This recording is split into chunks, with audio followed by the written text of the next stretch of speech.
जी माशाल्लाह। फिर भाइयों खिदमत में एक बकरी माशाल्लाह बच्चों वाली माशाल्लाह नर मादी का जोड़ा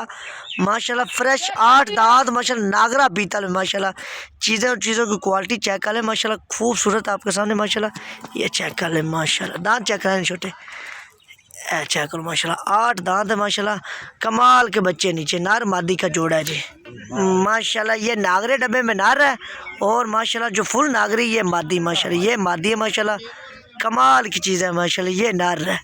माशाल्लाह खूबसूरत चीज़ है माशाल्लाह ये चेक कर लें फुल एक्टिव है माशाल्लाह जिस भाई को चाहिए रब्ता कर सकते हैं माशाल्लाह ये चेक कर लें माशाल्लाह चलाए ना चलाए आगे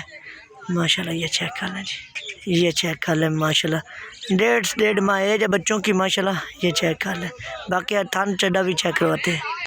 माशाल्लाह ये चेक कर लें माशाल्लाह बच्चों को रज दूध पिलाती है माशाल्लाह ये चेक करें बिल्कुल ख़त्म दूध बच्चों ने पिला दिया ठीक है बैक साइड से ये फ्रंट साइड से माशाल्लाह 1 लीटर दूध है माशाल्लाह बच्चों को रज पिलाती है बाकी माशाल्लाह ये आपके सामने चीज़ की क्वालिटी आपके सामने माशाल्लाह चलाएँ दूसरी साइड चलाएँ ये चेक कर लें माशाल्लाह चेक कर लो माशाल्लाह नर मादी का जोड़ा नीचे माशाल्लाह बहुत ही मुनासिब रेट में ये चेक कर लें माशाल्लाह।